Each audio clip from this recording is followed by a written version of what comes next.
Hello, everybody, and welcome back to week 50, big 50, of tracking our local shifting real estate market here in southern New Jersey, Burlington, Camden, Gloucester counties, 900,000 and below. We got 2 weeks left of the year. So today I'm going to review, obviously, our stats for the year, what we should be expecting just for the tail end of this year, what we should start to expect next year, especially with interest rates and some of the things that's involved with that, as well as just what you can expect from me and this channel going forward in 2024, because we're going to be bumping it up in terms of the amount that we're going to be bringing to you and the scope of what we're going to be bringing to you so that you can get all of your real estate information in one spot.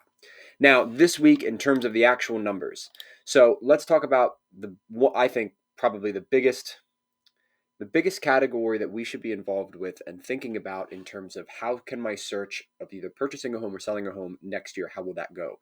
And the biggest determinant, I think, is the amount of competition. How many other active listings are there on the market? Now, we know that from some previous episodes and from our previous weeks doing this, we know that we started high in January, we tanked during the middle of the year, and then we've rebounded.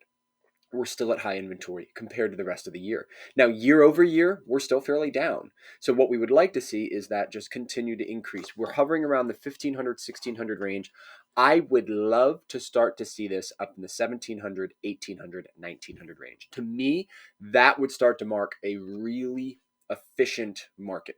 So we'll hopefully get there, but we'll see. We'll talk about interest rates and if we think that'll be there.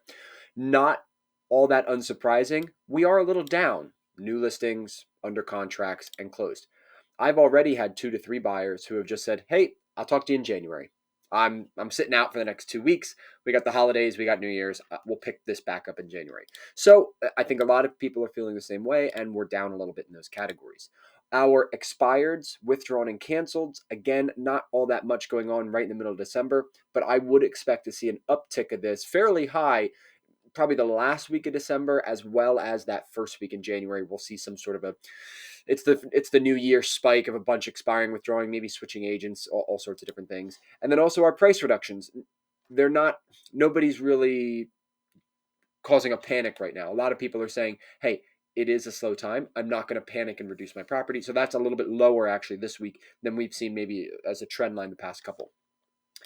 The two numbers that have been increasing almost every single week for the past 6, 7 weeks is our days on market. Days on market, both from the average and from the median, have increased. So just as a matter of reference point, let's just go back to maybe the second week of October. So go back 8 weeks. We were at 56 and 26. Our average was 56. Our median was 26 days on market for a listing. Today, it's 63 and 34. So just in 8 weeks, we've gained, what is that? We've gained about 7 days, a full week average. Across 1,500 listings, we've gained a week average that they're sitting on the market. And from the median, we've gained basically about the same, a little bit more, basically 8. So that's all sliding up. Stuff's sitting. We have more listings, and stuff's going to sit a little bit longer as there's more choices. Now, I'm going to pull myself over here because I do want to pull the interest rates back up. I haven't gone into this every single week because honestly, it's hard to go into interest rates every week. It's hard to take a trend line. But the last time we did this was back in October, about 6, 7, 8 weeks ago. And we were like, 1026. We were right up at this peak. I mean, we were looking at this graph and we didn't know when the end was in sight because we saw since the start of September to the end of October, these things shot up from 7 all the way up to almost 7.8. That was a big increase in interest rates. But in basically the 8 weeks since then, we've seen this fall really far, and we've seen it fall down to almost 7. I mean, 7.03 is the last one that's been recorded, and we get this from the Federal Reserve website. These statistics, and we pull them in. So that's great to see. That's great to see that our interest rates have actually dropped a little bit. I would say if you are a buyer, consider trying to lock a rate in if you're going to be trying to buy in the next month or two. If you're going to be looking to buy in the next 3 to 6 months, I wouldn't lock anything in at the moment if you've even spoken to a lender at this point, because let's just do a couple things here. And I don't want to drag this video out too long, so let's hit some of these key points for you so you can get you out of here. One, credit card debt eclipsed $1 trillion in the U.S. First time it's ever done that. Why?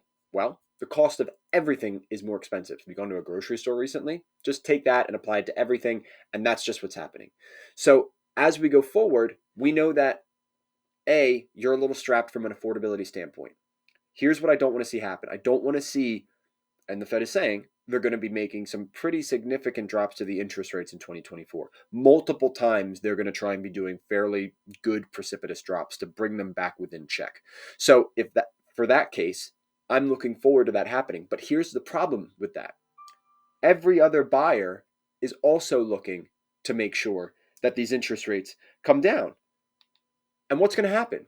There's going to be this swarm of buyers that enter the market and the prices are going to go up again. So we've had this really nice 5 months of fairly stagnant listing prices and sold prices.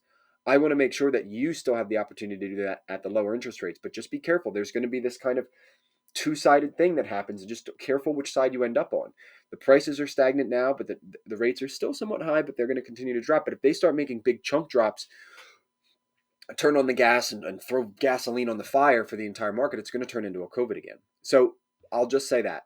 Be careful of your credit card spending. Try and get some of that stuff paid down. If you are interested, look up something called the snowball repayment method.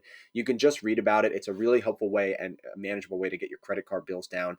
You're not paying for anything. You're just following a system for getting the credit cards down, right?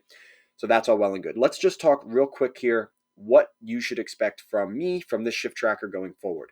So we are going to be continuing with shift tracker. We will be going into a second year. I originally started this for myself and a couple of just key clients that we were going through the market. I just wanted to have a better sense of what was going on, and it ended up being really helpful to a lot of people. I have about 1,000 people who I send this to every single week.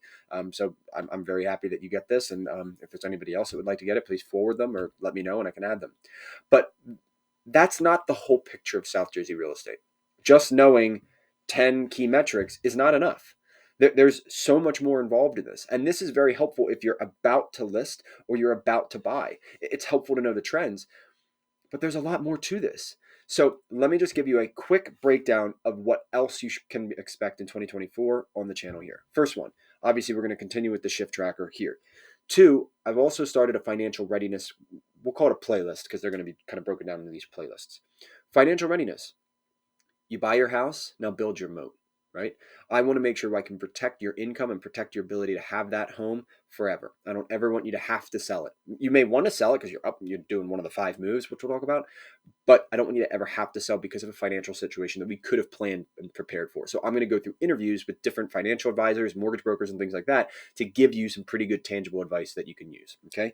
The next one that we're going to do is a living local series. Look, a lot of you do live here, but some of you don't. Some of the people that I talk to are living in other states and are considering a move into Southern New Jersey, as well as some of my agent partners who like to watch some of this as well and get a sense of the South Jersey market if they have a client looking to move there. So we're also going to be going in, if you're a young professional in Southern New Jersey, what are the places to go? What's Collingswood? What's the Patco? What's Reading Terminal Market? What's Philadelphia like? What is this area? How does this area appeal to someone, and what can you do? So we're going to do a little bit of that.